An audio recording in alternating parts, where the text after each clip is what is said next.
Welcome to Traveling Kangaroo. Welcome back to the channel. Today we're exploring a powerful story, why Chile stands out as Latin America's clear success story. Over the next 10 minutes, we'll break down the economic, social, and institutional reasons Chile has pulled ahead of its neighbors, and what that means for travelers, investors, and anyone curious about how policy shapes prosperity. Stay tuned. Chile's story starts with stability. While many countries in the region have bounced between crises, Chile has built steady institutions and consistent policies that deliver results.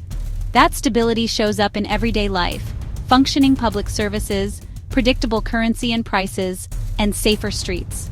For anyone planning to travel, invest, or move, that predictability is a huge advantage. Let's start with the numbers that matter. Chile's GDP per capita is around $16,800, well above several regional peers. In 2024, Chile's economy expanded while countries like Venezuela and Argentina faced deep contractions and runaway inflation. Chile's inflation has been comparatively low and controlled, and its currency, the peso, has been far more stable than the dramatic collapses seen elsewhere. Those metrics mean ordinary Chileans face fewer shocks in their daily budgets and planning. A big part of Chile's economic strength comes from smart management of natural resources. Chile produces a huge share of the world's copper and is a major lithium producer, both essential commodities in a modern economy.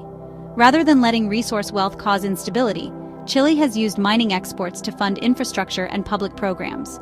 That's not the case everywhere. Venezuela's oil collapse and mismanagement show how a resource boom can become a catastrophic bust if governance is weak. Chile's trade openness and global ties are another advantage. The country has dozens of free trade agreements and deep trading relationships across Asia, Europe, and North America.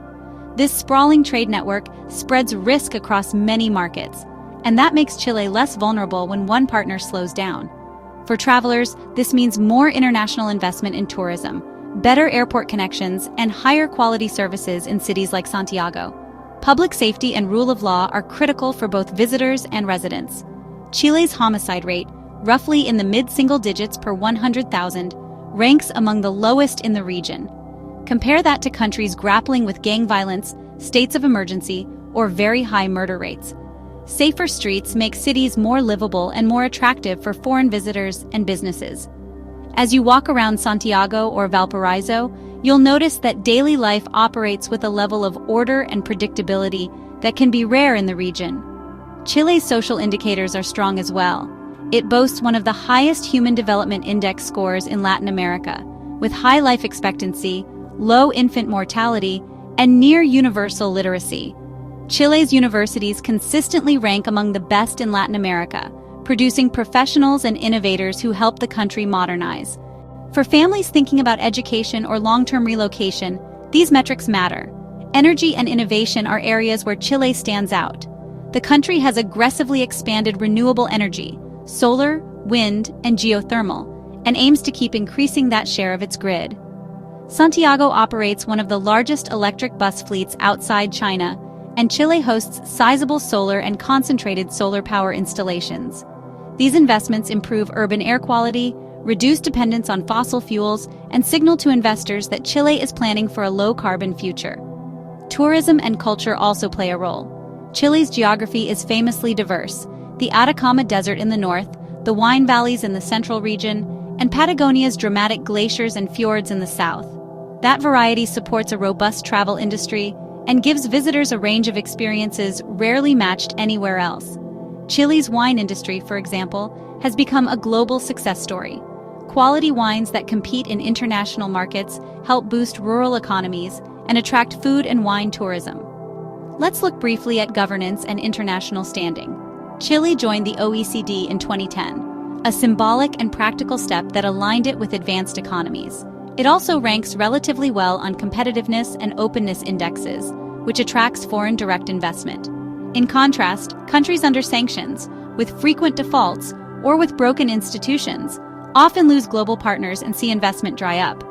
That divergence explains much of the economic gap between Chile and nations experiencing acute crises. But success doesn't mean perfection. Chile faces its own challenges. Inequality remains a concern, and protests in past years have shown that many citizens want faster progress on social services, pensions, and public health.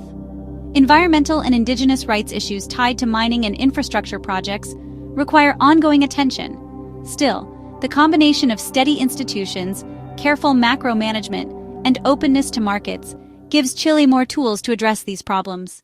From a traveler's perspective, what does this all mean? Chile balances modern urban comforts with adventure and natural beauty. You'll find dependable infrastructure, high-quality healthcare in major cities, and a tourism industry capable of supporting ecotourism and high-end experiences. Whether you want to sip wine in the Colchagua Valley, stargaze in the Atacama, or trek in Torres del Paine, Chile offers experiences that are both extraordinary and supported by practical services. For investors and entrepreneurs, Chile's stable regulatory environment and trade links make it a top regional destination. Mining, renewable energy, agribusiness, and tourism are particularly well-placed sectors. The rule of law and predictable policies lower the risk premium that often scares off long-term investors in more volatile neighbors. Now, why does this contrast look so sharp? The video compares Chile deliberately with states that are either authoritarian, deeply indebted, or suffering systemic governance failures.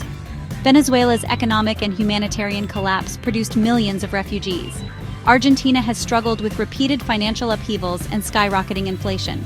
Ecuador has battled spikes in violent crime tied to organized gangs. Those crises illustrate how fragile progress can be without strong institutions, transparent governance, and consistent economic policy. Chile's example shows how different choices produce different outcomes. Fiscal prudence, diversification of export markets, investment in education and renewables, and protection of institutions create resilience. In a region where headlines often focus on crises, Chile's quieter path of steady reform and investment stands out. As we wrap up, remember the human side. These statistics point to millions of lives made more secure, fewer families disrupted by hyperinflation, fewer young people lost to violence, and more students with a path to meaningful careers. For travelers, investors, and people deciding where to build a life, Chile is a country worth watching and exploring. Thanks for joining me on Traveling Kangaroo for this deep look at why Chile stands out in Latin America. If you found this breakdown helpful, please subscribe to Traveling Kangaroo, follow us on social media, and visit travelingkangaroo.com for more guides and in-depth videos. See you next time, and safe travels.